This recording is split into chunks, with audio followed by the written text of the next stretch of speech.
Yo hoy lo que voy a hacer es dar unas pinceladas acerca de la problemática que supone la contaminación para el desarrollo eh, del sistema nervioso central en los niños, a dar unas pinceladas acerca de los aspectos que tenemos que tener en cuenta a la hora de acercarnos a este tema y poner como ejemplo 4 o 5 de los resultados obtenidos en las diferentes cortes, pero centrándome fundamentalmente, aunque no siempre, en la corte de Guipúzcoa. Bien, a ver si consigo, sí, así.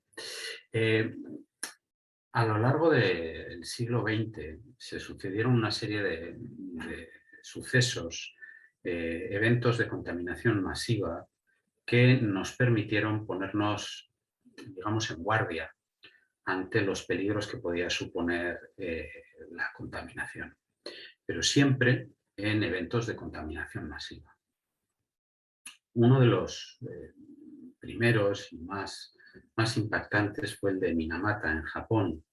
En la bahía de Minamata, pues se fue vertiendo mercurio al mar. Ese mercurio, en forma de metilmercurio, pasó a la cadena alimenticia de las personas que vivían en esta bahía y supuso un gravísimo evento de contaminación. En pantalla podéis ver uno de los aspectos que más impactaron. Y es que los efectos del metilmercurio no eran los mismos en los adultos que en los niños. En una de muchas de las publicaciones que se realizaron en torno a los efectos del metilmercurio en esta contaminación masiva, en uno de los artículos, del cual he extraído unas de las imágenes, podéis ver cómo las zonas cerebrales afectadas con lesiones morfológicas que se pueden ver con diferentes técnicas, se puede ver que en el caso de los fetos y en los casos de los niños la afectación es muchísimo más amplia que en los adultos. Y esto ya ponía de manifiesto que los eventos de contaminación masiva pueden afectar muchísimo más severamente a los niños y a los neonatos que a los adultos.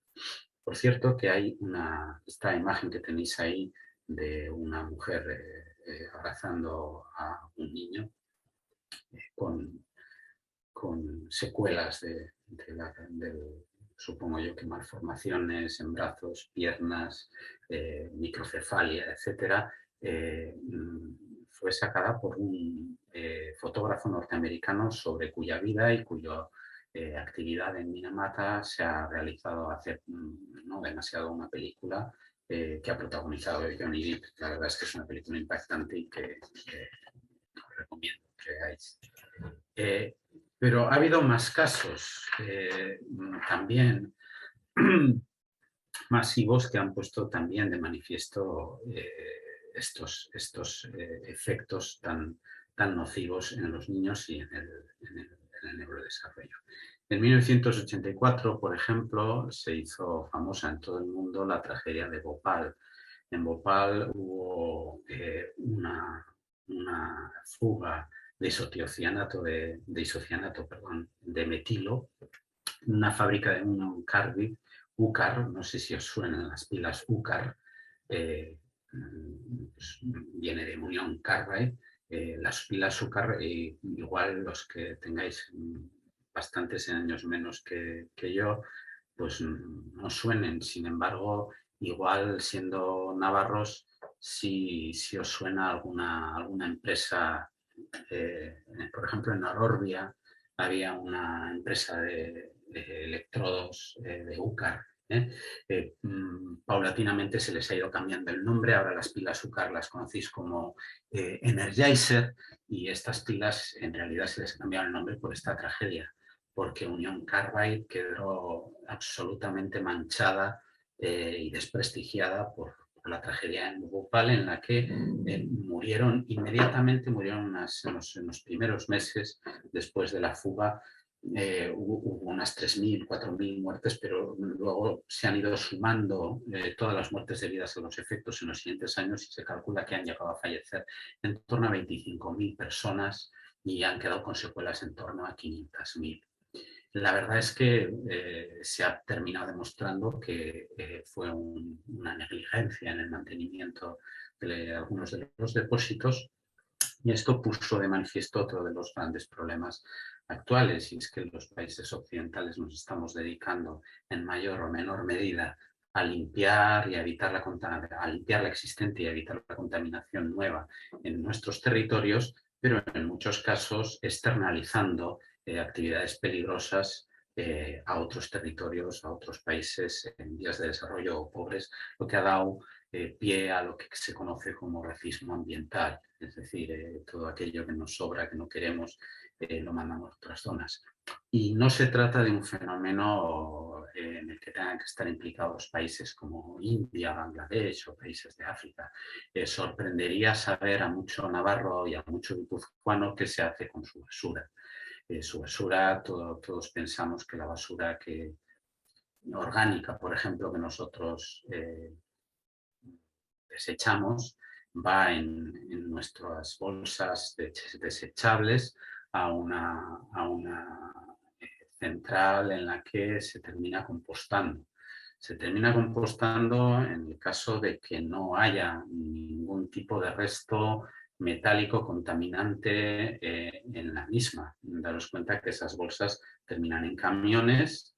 Esos camiones enteros van a plantas, en esas plantas se analiza toda la basura, y en algunos casos basta que se encuentre una sola pila botón en todo un camión para que todo ese camión sea desechado y mandado a incinerar.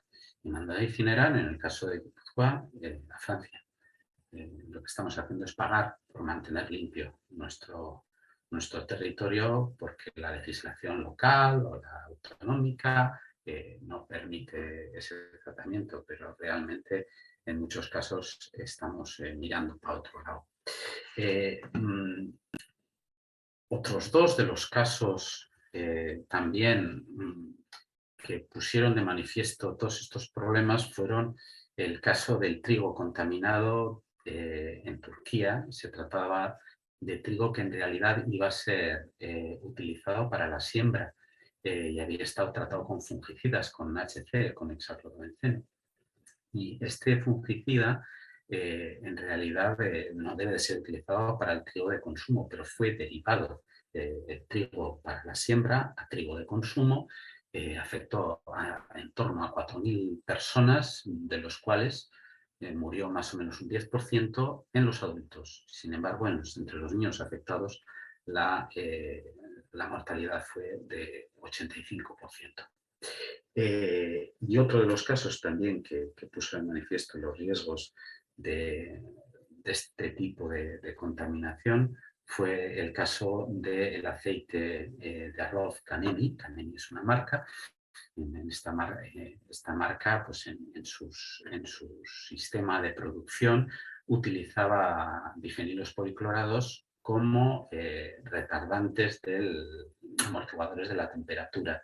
Los PCBs se han utilizado muchísimo tiempo hasta que fueron prohibidos en torno al 86, 96, no me acuerdo exactamente, 86 creo que es. Han sido utilizados como amortiguadores de temperatura y si hay alguna fuga, como hubo en este caso, si pasan al,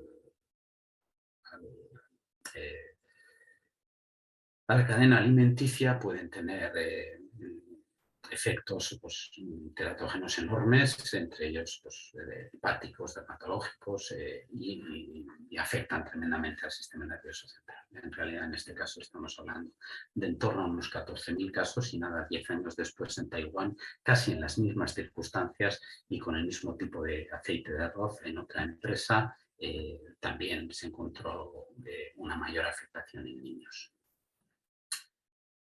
Aunque algunos de estos sucesos, como el de Yusho, fueron posteriores a la publicación en 1962 del libro La primavera silenciosa de Rachel Carson, sí es cierto que tal vez la conciencia sobre que teníamos que echar un ojo a qué estábamos vertiendo en el medio ambiente, no tanto la basura, sino en la cantidad de productos que estábamos creando, sintetizando para diferentes aplicaciones, tanto sea cosmética, como industria, como conservación, como la agricultura. Fue este libro el que tal vez despertó o abrió la espita para que se empezase a estudiar y a preocuparse la gente de los efectos que esta contaminación podía tener.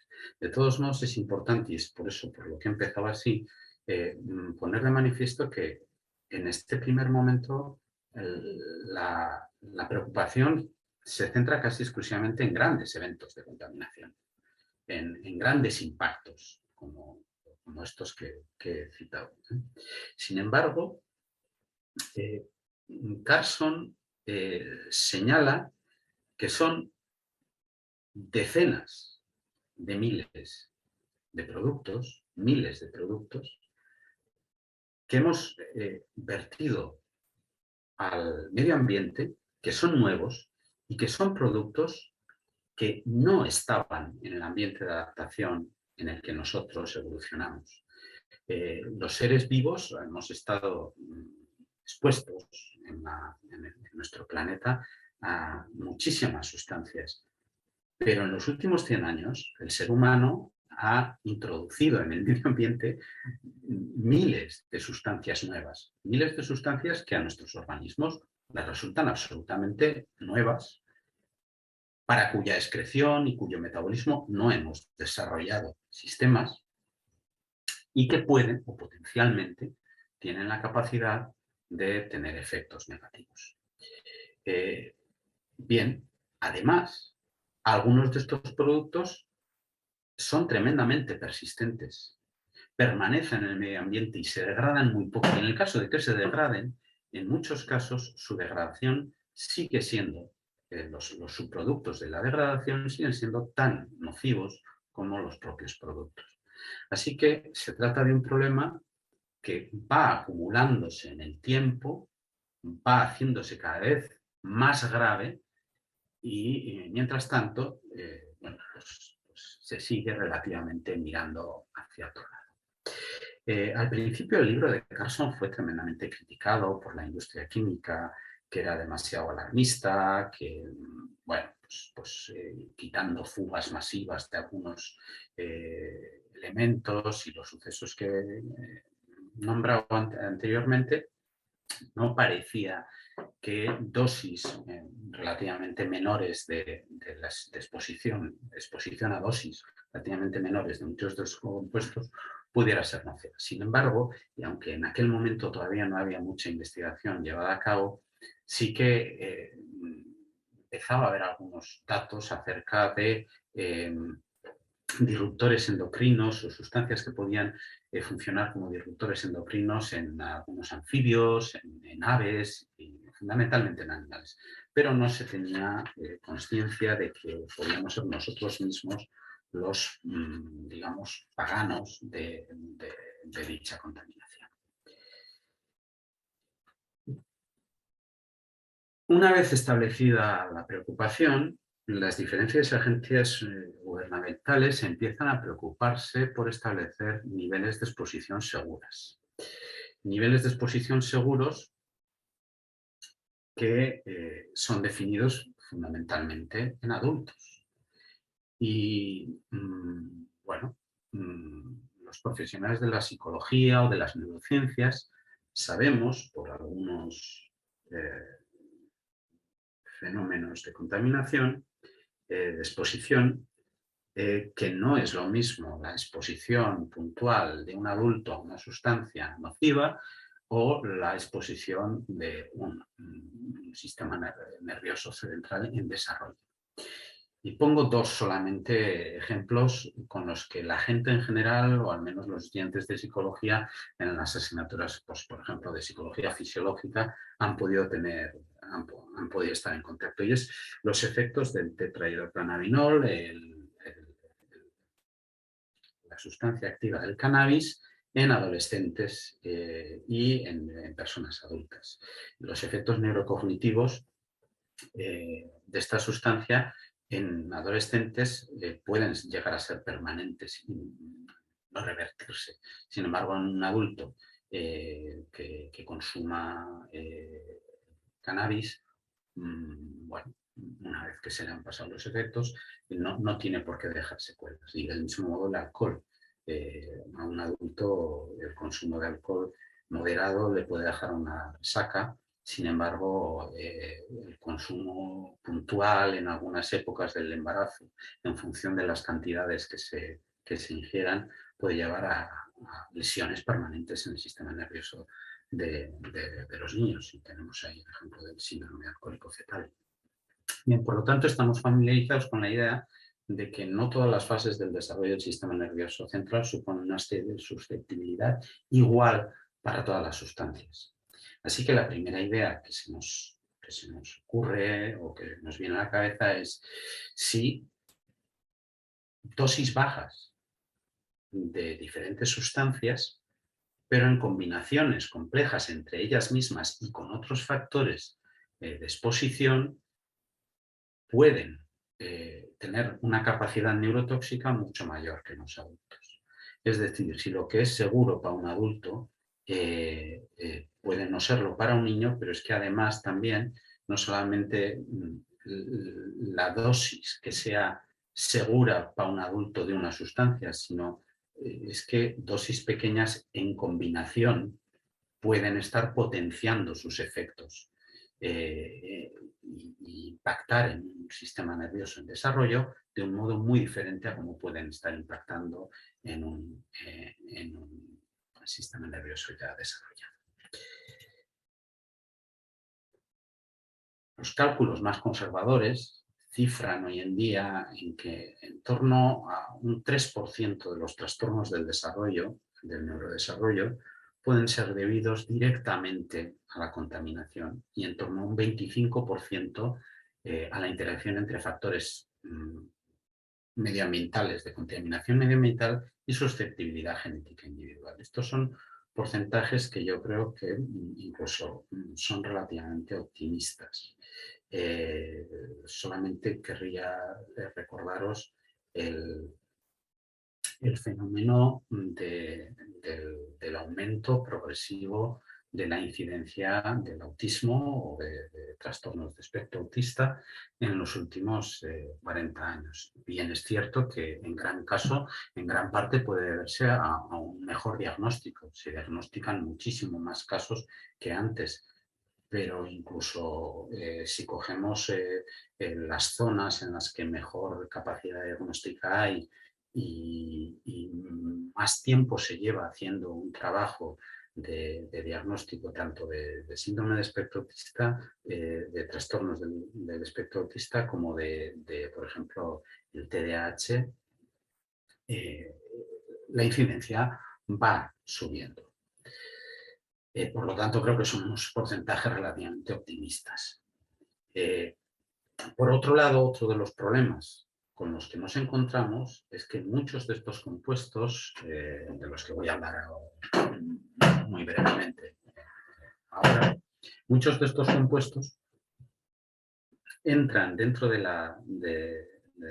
decir, tienen una vía de ingesta que es común para algunas de las sustancias más importantes para el neurodesarrollo. Es decir, por ejemplo, los ácidos grasos poliinsaturados como el omega 3 o el omega 6 vienen por la misma vía que algunos de los contaminantes más importantes, como son los organoclorados o el metilmercurio y otros metales pesados. Y es la ingesta de pescado y la leche materna. Y esto resulta un problema serio porque si queremos tener unos niveles adecuados de estos ácidos grasos, tenemos que comer pescado, tenemos que fomentar la lactancia materna, pero a la vez sabemos que en función de cómo se haga y en qué circunstancias se haga, esto puede también ser una de las fuentes fundamentales de ingesta para los niños de contaminantes de este tipo. Ya me detendré un poquito más adelante. Bien, ¿por qué es más... Bien, sí, esta diapositiva redundante. Así que, teniendo en cuenta estos aspectos, hace bastantes años, en torno a unos 30 años, diferentes grupos de investigación de España empezaron a crear una red de investigación que terminó dando lugar a lo que conocemos por el proyecto INMA, por el proyecto Infancia y Medio Ambiente, que pretendía comprender la interacción entre diferentes factores y la susceptibilidad a efectos nocivos de la salud por parte de estos contaminantes. Era necesario caracterizar cuáles eran los niveles de exposición individuales tanto durante el embarazo como en la primera infancia, identificar el papel de la dieta, pero también de otros factores de riesgo, para ver cómo esto podría afectar a la salud infantil. En este proyecto ha estado implicado y está implicado un gran abanico de profesionales diferentes, es decir, el interés no está centrado solamente en el neurodesarrollo, es desarrollo infantil y salud infantil. Por lo tanto, también hay gran parte de los investigadores del proyecto INMA que se dedican a otros aspectos de la salud infantil, no necesariamente aspectos conductuales o, si queréis, del neurodesarrollo.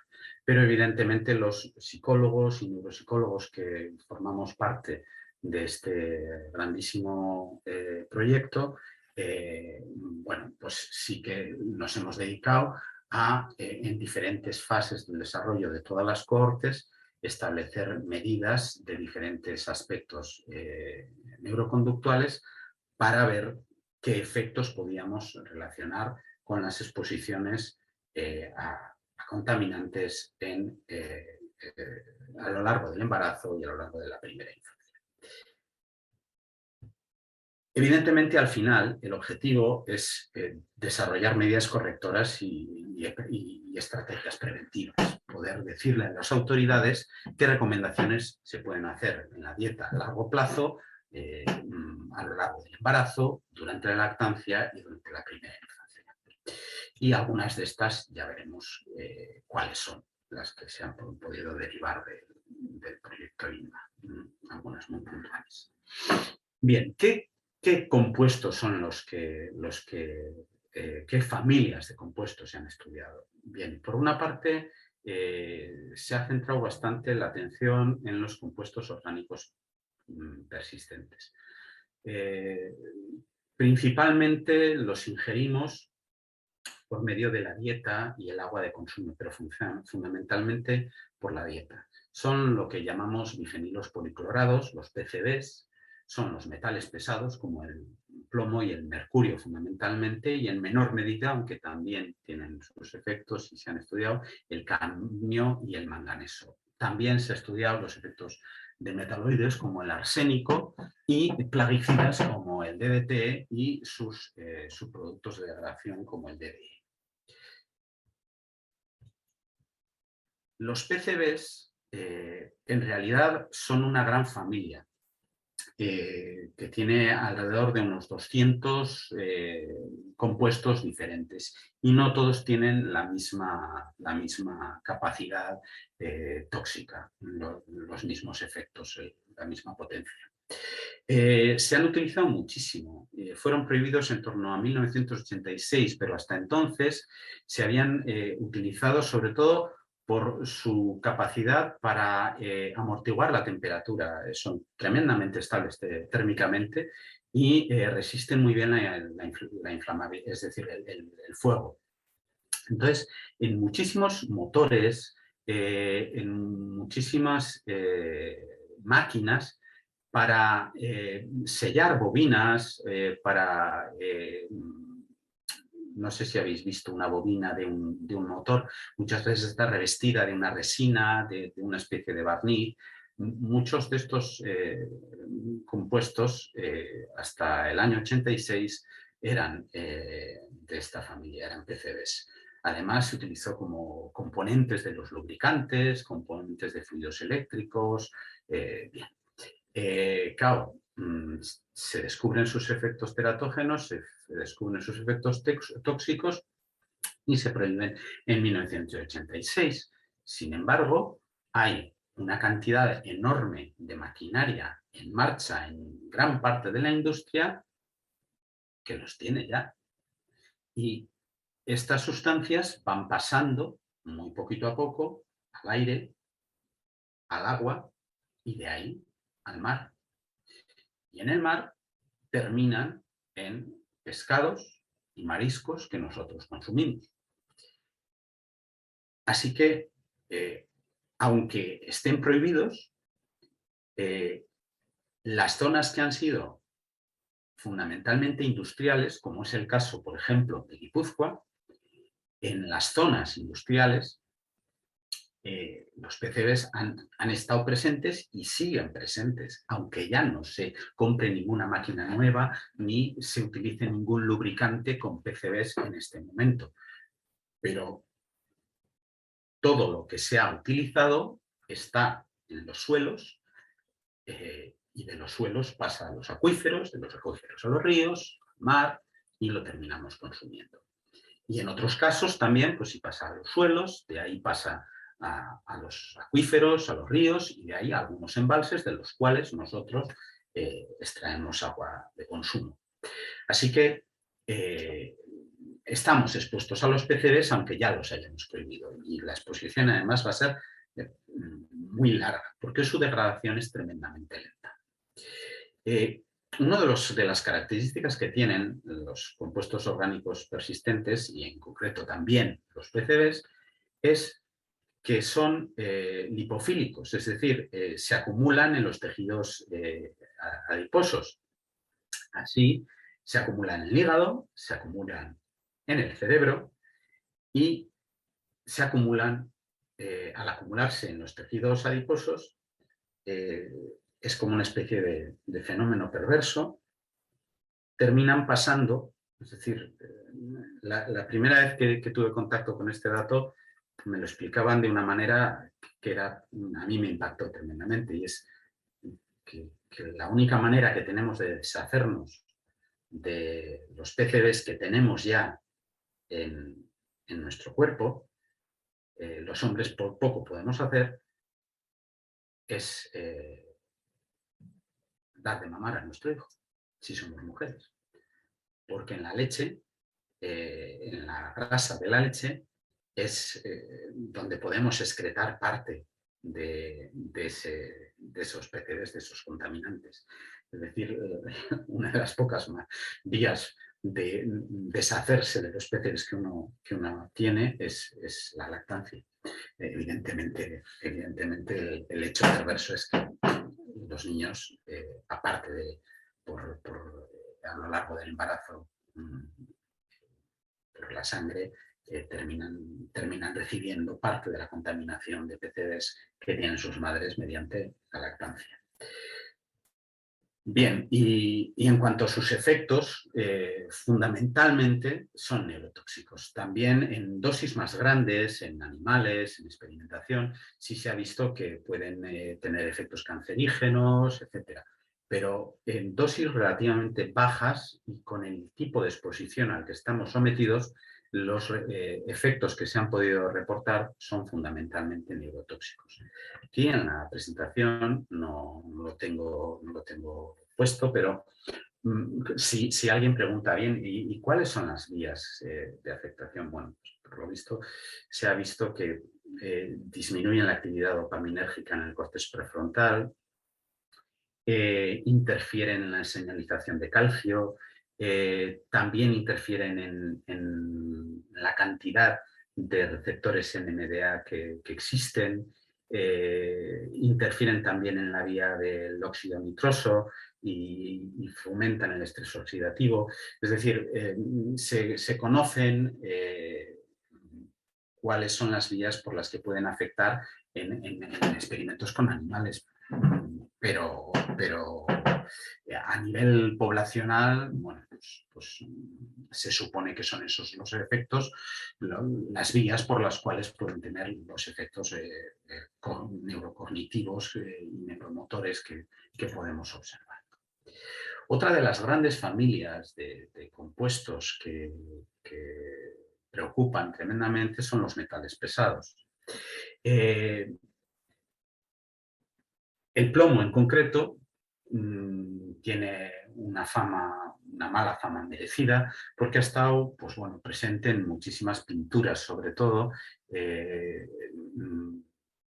y de esas pinturas que se utilizaron durante muchas décadas que estaba presente también en las cañerías, en viejas soldaduras de plomo que se hacían en ellas, se ha ido desprendiendo y pasando al medio ambiente, y en concreto una de las vías de contaminación que tienen los niños es el polvo del hogar, y si tienen contacto con tierra esto es una de las vías de ingesta. Sin embargo, los niveles que estamos encontrando, que se han encontrado, son relativamente bajos, al menos en nuestro entorno. Sin embargo, cuando ha habido contaminaciones por plomo más serias, sí que se encuentra un efecto más importante, hasta el punto de que la OMS viene a decir que casi el 13% de los casos de retraso mental en el mundo, y aquí estamos hablando de situaciones de países en los que las legislaciones son totalmente diferentes, los usos de costumbres totalmente diferentes, pero serían debidos al plomo. El mercurio es otro de los metales pesados que más preocupan, y el mercurio en concreto preocupa tremendamente porque tiene una vía de acumulación muy conocida en el pescado. El mercurio pasa al mar, y del mar va subiendo en la cadena alimenticia, con lo cual va acumulándose como metilmercurio en diferentes tejidos grasos de diferentes pescados, siendo muchísimo mayor cuanto mayor es el pescado, es decir, cuando en la cadena trófica más alto está. Evidentemente, las anchoas comen zooplancton, las sardinas comen zooplancton contaminado por metilmercurio, pero la capacidad de acumularlo en su grasa hace que cuando son ingeridas por bonito, por el verdel, la caballa, o lo que se llama en otras zonas jureles, o otros pescados un poco más grandes, se vaya acumulando progresivamente más en la grasa de los pescados cuanto más grandes son. Así, los pescados con mayor cantidad de metilmercurio son de consumo habitual en algunas zonas de España, son el pez espada, el emperador, el cazón, los tiburones, y en menor medida el atún rojo y diferentes especies de la familia de los atunes. Sin embargo, aunque hay cantidades de mercurio considerables, cuanto menor es el pescado que se consume, menor cantidad de metilmercurio existe. Así que tenemos, por una parte, los compuestos orgánicos persistentes, entre ellos fundamentalmente algunos pesticidas como el DDT, el DDE, y los PCBs en aquellas zonas en las que se haya tenido mucha actividad industrial. Tenemos el plomo y tenemos el mercurio como preocupación fundamental. El proyecto INMA echa a andar en 2003, pero echa a andar como tal en 2003, aunque previamente sí que habían echado a andar dos cohortes que fueron, si queréis, las cohortes que dan inicio a este proyecto en Ribera del Ebro y en Menorca, en torno al año 97.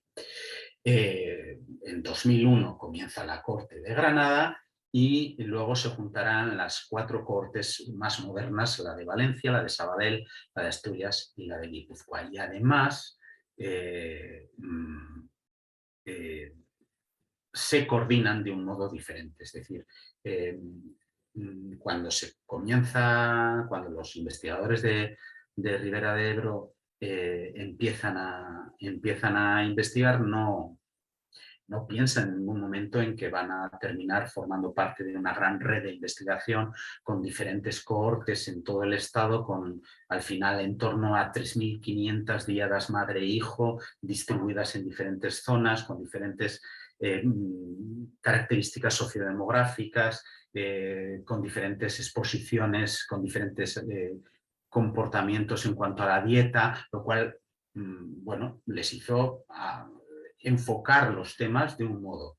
Cuando ya las Cortes de Granada, Ribera de Ebro y Menorca, bueno, los investigadores que trabajan en ellas tienen contacto entre ellos y se ponen a pensar, se diseñan las otras cohortes de un modo muchísimo más coordinado, sobre todo en cuanto a los objetivos de investigación.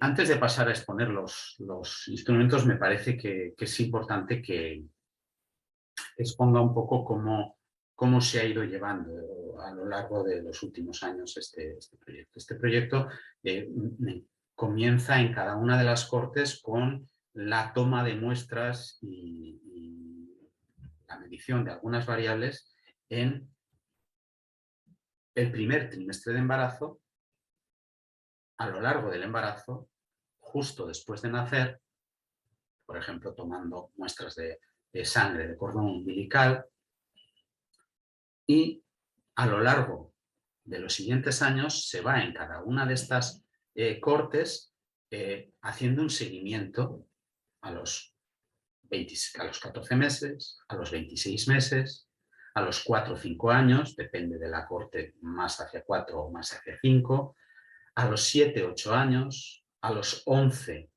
12 años, 15, 14 años, 14, 15 años. En algunas cortes se ha llegado hasta los 18 años. En este momento en Guipúzcoa la fase de 14-15 años se ha realizado y se está diseñando la siguiente. Sin embargo, claro, uno de los grandes problemas es que si bien en las primeras fases estamos hablando de una muestra muy grande que llega en el mejor de los casos a las 3.500 díadas madre-hijo, según va avanzando las fases de seguimiento, la mortalidad de la muestra va aumentando y se va perdiendo muestra. De hecho, por ejemplo, en la muestra de Guipúzcoa, si se comenzó en torno a 600 díadas madre-hijo, en este momento estamos trabajando con no más de 250. Y esto ha ido pasando en todas, con lo cual la potencia, si queréis, de la muestra va disminuyendo constantemente.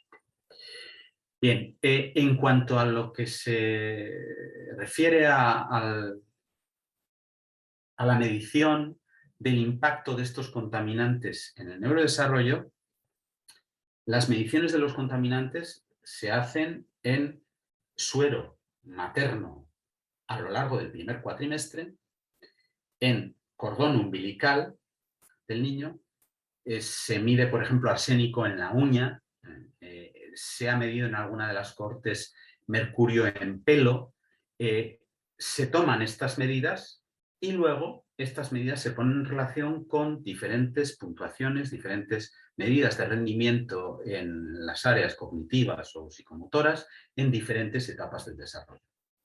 Así, en el proyecto INMAS se han utilizado una cantidad ingente de mediciones.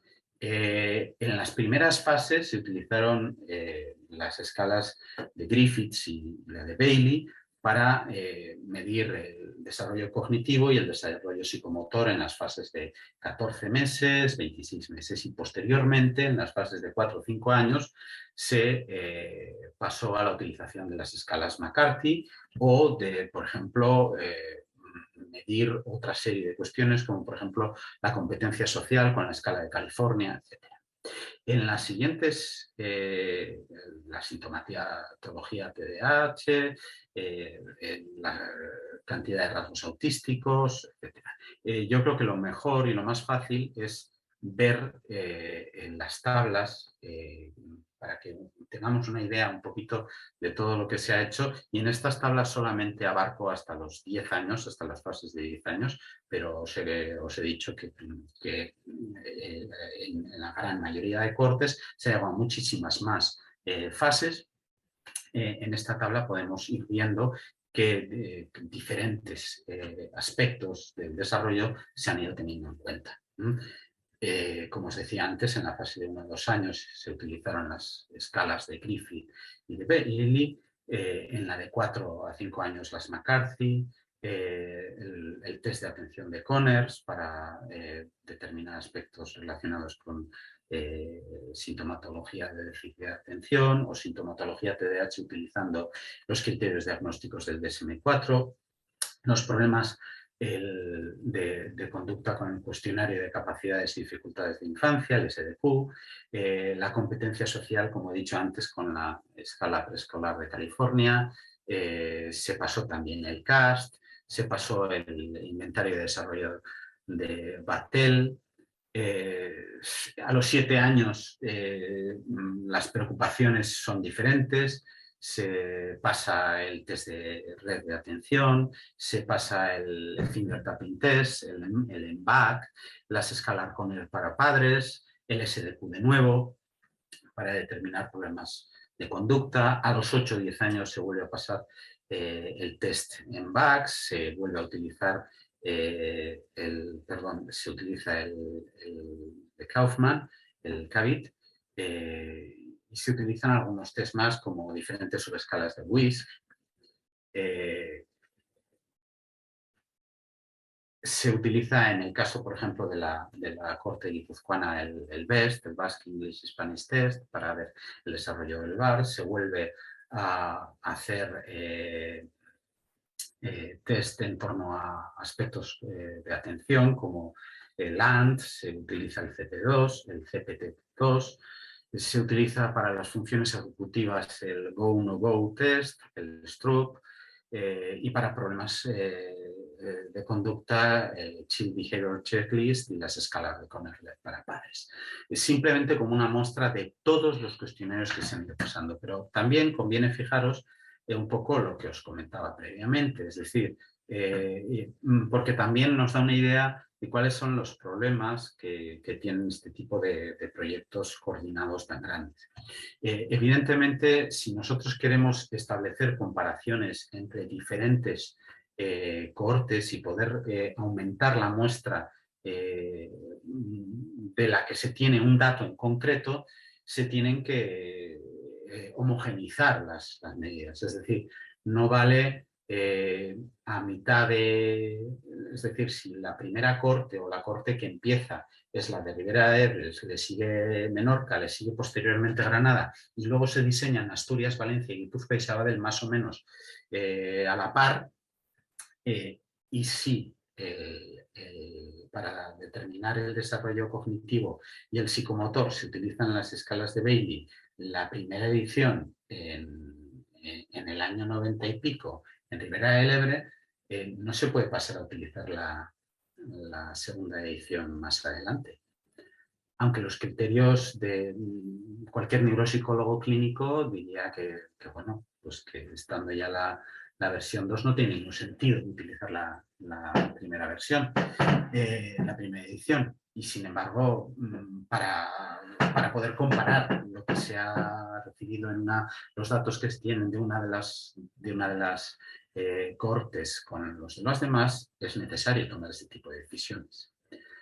Daros cuenta además que aquí estoy explicando exclusivamente lo que es desarrollo cognitivo, desarrollo psicomotor o diferentes aspectos del neurodesarrollo. Pero los objetivos del proyecto INMA van mucho más allá. Es también salud general, obesidad, diabetes, asma, diferentes aspectos del desarrollo. Con lo cual, en cada fase de seguimiento, no solamente se están pasando estas escalas, Cualquiera que haya pasado el Bailey sabe el tiempo que lleva pasar un Bailey a un niño. Bien, pues además de esto hay que tomar medidas antropométricas, los padres tienen que rellenar cuestionarios sobre dieta, sobre cuestiones sociodemográficas, sobre hábitos de vida, etcétera, etcétera, etcétera. Con lo cual, en cada fase de seguimiento uno no puede hacer todo lo que quiera, porque es que no hay horas para que los niños puedan ser sometidos a una especie de tortura de cuestionarios, test, de toma de muestras, etcétera.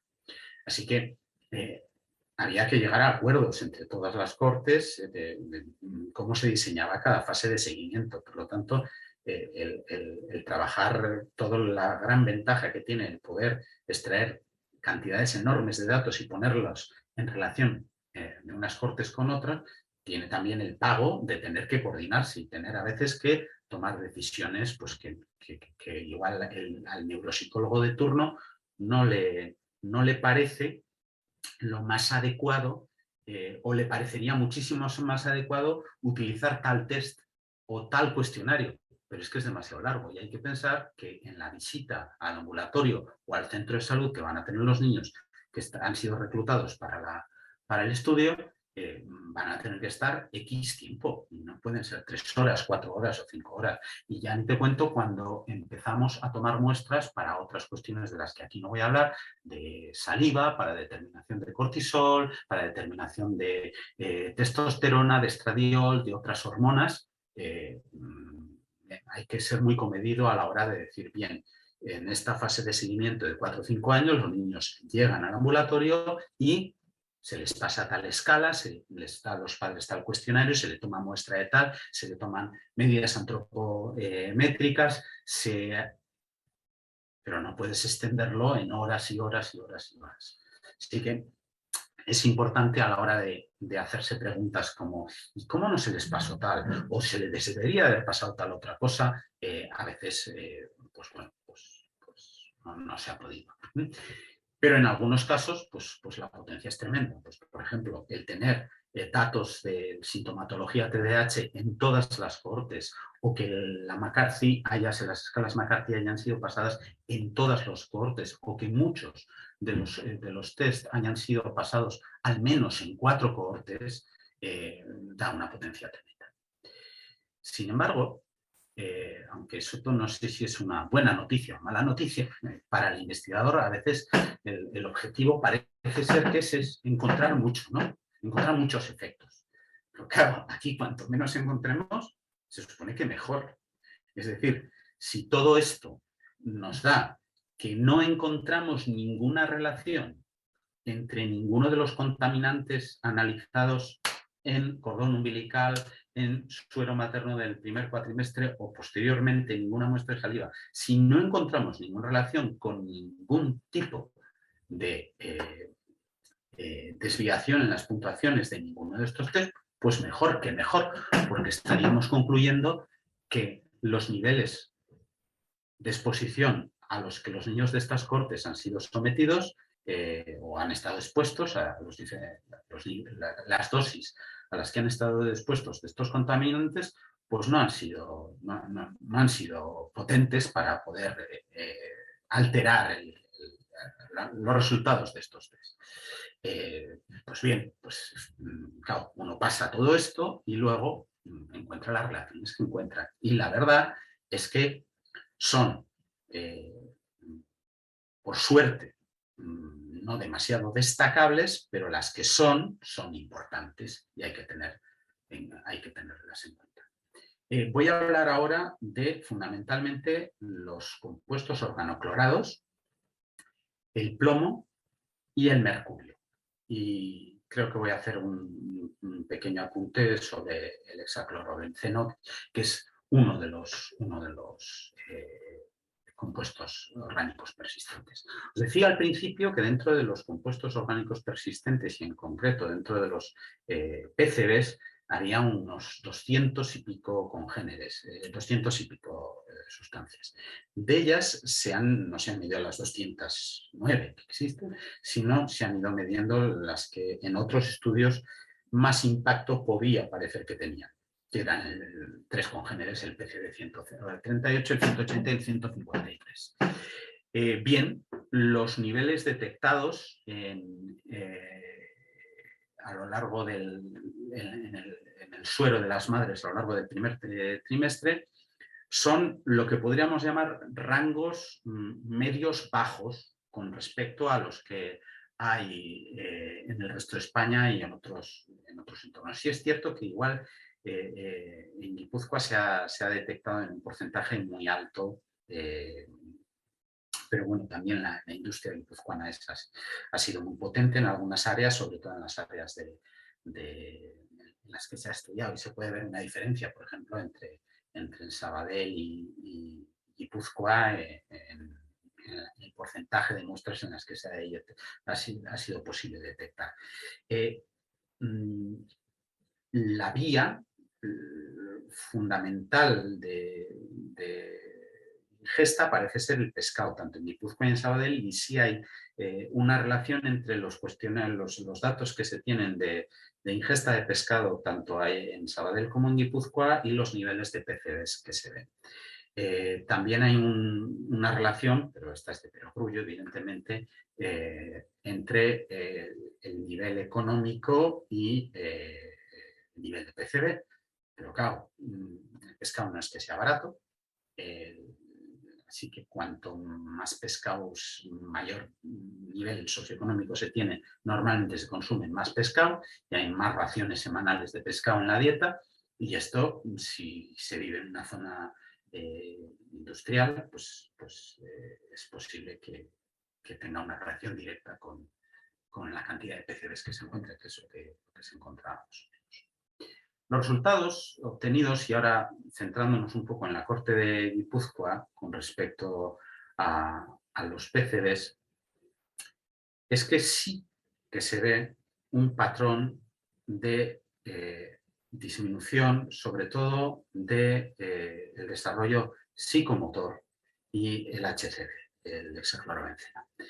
Así, el PCB, en concreto el 153, está más asociado, pero los PCBs que se han encontrado en Guipúzcoa, a más PCB, sí que hay un peor desarrollo neuropsicológico motor. En la parte cognitiva no se ha encontrado esta relación. Se ha encontrado fundamentalmente en desarrollo psicomotor. Y con el HCV pasa lo mismo, tanto a los 14 como a los 26 meses. Los niveles prenatales del derivado fundamental del DDT, el DDE, cuando se estratifican por sexo, es decir, cuando se separan chicas y chicos, parece ser que solo afectan fundamentalmente a los niños y no a las niñas. No sabemos muy bien cuál podría ser este efecto. Lo que sí parece ser es que el hecho de que la escala que se ve más afectada sea la de desarrollo psicomotor puede indicarnos que los efectos nocivos que tengan en aspectos cognitivos pueden estar amortiguados por factores psicosociales. Es decir, una estimulación adecuada, asistencia a guardería a partir de los 5 meses, factores de este tipo pueden estar amortiguando y pueden estar trabajando en contra del propio efecto que podrían tener los COX, los compuestos orgánicos persistentes en el decremento de los puntajes en las escalas Bailey en las cortes finales y la Griffith en las iniciales. Y sin embargo, el desarrollo psicomotor beneficiarse menos de esos factores psicosociales, y este puede ser una de las razones en los que pueden explicar por qué se ha encontrado una relación entre más PCBs, más DDE, más HCV y un peor rendimiento psicomotor. En cuanto al plomo, pues las noticias que se pueden dar son relativamente buenas, y es que bueno, solamente el 5,9% de las muestras, ahora me estoy limitando a las cortes más nuevas, a la de Asturias, Guipúzcoa, Sabadell y Valencia, solamente casi el 6% estuvo por encima del nivel de detección, es decir, el resto tenían niveles que eran casi indetectables. Y no se ha establecido relación entre el nivel de plomo y ningún tipo de alteración en ninguna de las escalas que se han utilizado. Lo que sí parece ser es que, bueno, aunque parece que la dieta no es el factor determinante para la exposición a plomo, el consumo adecuado de hierro y de zinc parece que correlacionaban con un menor nivel de plomo. Y es lo que se puede tener de conclusión general sobre el plomo de estas cortes. En cuanto al mercurio, bien, aquí los datos son más controvertidos. En torno al 64% de las muestras superan el nivel de referencia establecido por la Agencia Americana de Protección al Medio Ambiente de 6,4 microgramos por litro. Es decir, el 64% de las muestras están por encima de los niveles recomendables. Este nivel está asociado claramente al consumo de pescado durante el embarazo.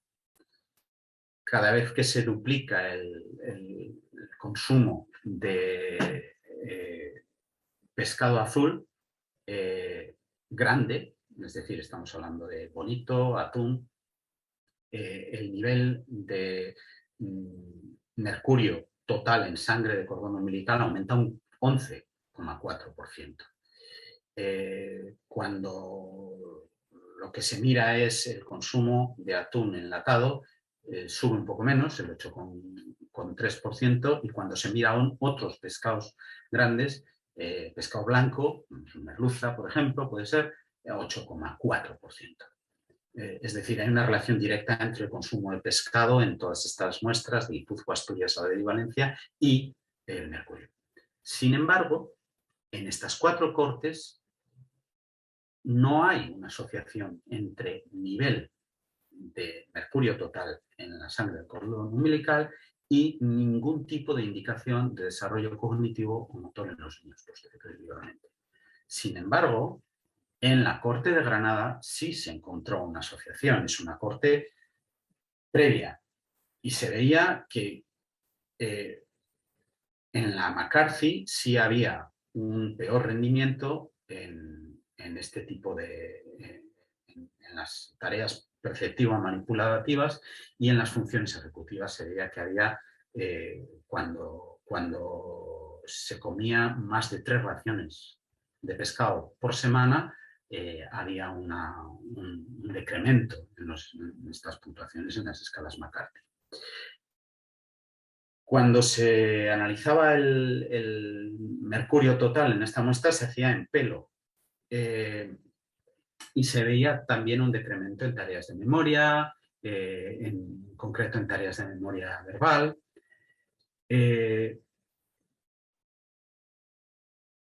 Y cuando se ajustaba, eso es, al tipo de pescado, también se seguía encontrando un efecto negativo. Vale, en la muestra de Menorca también se vio efectos importantes. El hecho es que no se puede establecer una relación directa entre como consumo pescado aumenta el nivel de mercurio, y al aumentar el nivel de mercurio hago que pongo en riesgo el desarrollo neuropsicológico de mis hijos. Lo que tenemos que pensar es que la fuente de algunos de los ácidos grasos poliinsaturados más importantes en el desarrollo neuropsicológico, en el neurodesarrollo de los niños, viene también por la ingesta o puede aumentar, pues por ejemplo, el omega 3 puede aumentar mediante el consumo de pescado. Y hay estudios en los que se encuentra una relación positiva, como en la Corte de Menorca, entre un consumo moderado de pescado y puntuaciones en desarrollo neuropsicológico, una relación positiva. Además, aun cuando hay un consumo de pescado moderado, tenemos un mejor desarrollo neuropsicológico. Así que hay que tener mucho cuidado en cómo se dice esto.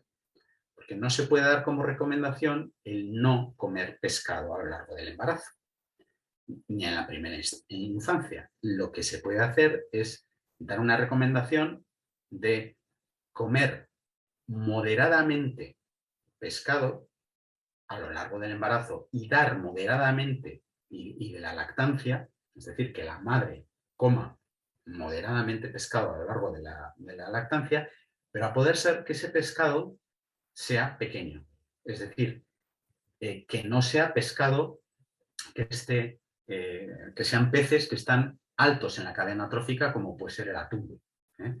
Entonces, sería, de ahí la derivada sería recomendar el consumo de anchoa, de sardina, tal vez hasta verdel, pero no pasar de ahí. ¿Hasta cuándo?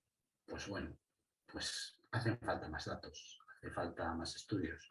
Lo que sí es cierto es que ya a partir de los 4 o 5 años, la mayor parte de los estudios no consiguen encontrar relación entre los contaminantes que se han medido en el primer trimestre del embarazo, es decir, la exposición a lo largo de las primeras fases del desarrollo y problemas posteriores. Parece ser que factores tipo psicosocial, educacional, asistencial, familiar, empiezan a tener más peso a partir de una edad determinada y pueden amortiguar relativamente los efectos que en un principio sí tenemos. Pero el hecho de que en ese principio existan esos efectos, que fundamentalmente los que aquí he expuesto con respecto a los PCBs, al HCD o al DBE, hace que tengamos que ser conscientes de que estas sustancias en interacción y en dosis muy baja, aún así, están haciendo que la curva de puntuaciones de la población se desplace unos cuantos puntos en función de la exposición hacia la izquierda, hacia resultados más negativos. Bien, no es más que una pequeña pincelada de algunas de las cuestiones que se han ido estudiando en este gran proyecto y que ponen de manifiesto la importancia de tener en cuenta estos aspectos a la hora de diseñar planes de salud pública que intenten fomentar un neurodesarrollo, un desarrollo neurocognitivo adecuado. Ahora que se está llegando al final de estas cortes, la verdad es que lo que como reflexión a mí me surge es, bueno, estoy viendo que la gente del proyecto INMA, los que lo impulsaron, pues bueno, ya van cumpliendo años, se van jubilando. Las cortes van llegando a una edad en la que ya la mortandad muestral ha sido muy grande ya. Igual esto llama a reiniciar este tipo de investigaciones. Desde luego no soy yo quien para potenciar este tipo de cuestiones, otra cosa es que me parezca adecuado o no, pero creo que las autoridades deberían de fomentar este tipo de investigaciones en red, con grandes equipos distribuidos a lo largo de todo el Estado e invertir todo el dinero que haga falta en sistemas de monitorización y detección, no solo de los aspectos que citado y de los que hemos tratado, sino de muchos otros. El poder contar con una cohorte, una muestra enorme de en torno a los varios miles de sujetos de días, madre e hijo, y el poder hacer todo un seguimiento longitudinal, bueno, yo creo que tiene un valor absolutamente innegable y puede dar frutos enormes. Aquí, para que os hagáis una idea, hemos estado hablando de varias cohortes distribuidas en el tiempo. Estamos hablando de cientos y cientos de artículos publicados derivados de estas cohortes. Estamos hablando de momentos en los que en torno a 200, 300 investigadores en todo el Estado trabajan de una manera o de otra con mayor o menor implicación en este proyecto.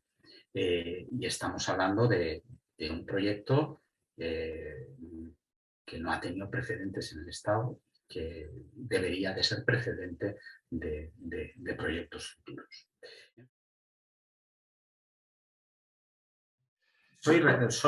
Yo personalmente soy muy cauto con este tipo de cuestiones y me explico. Los más jóvenes igual no, es decir, a la hora de evaluar los impactos que diferentes contaminantes o diferentes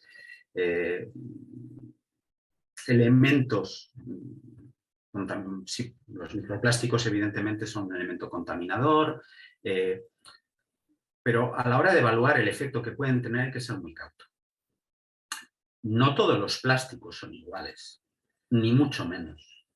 No es lo mismo los microplásticos derivados de las sartenes antiadherentes que tenemos en casa, cada vez que se raya una de ellas, lo que ha saltado ahí, ¿a dónde ha ido? Posiblemente nos lo hayamos comido y ya haya quedado en la comida. No es lo mismo ese microplástico, que tiene unas características químicas muy determinadas, que microplásticos derivados de la descomposición de una bolsa de un plástico muchísimo más inerte. Pero claro, no es lo mismo el efecto que las bolsas flotando en el mar pueden tener sobre otros aspectos del medio ambiente, tremendamente nocivas, etcétera, etcétera, o si ese plástico termina en descomponerse en micropartículas, ¿qué nivel de toxicidad tiene para nosotros? Pues no todos los plásticos son lo mismo, ni mucho menos. Hay que ser muy cauto a la hora de establecer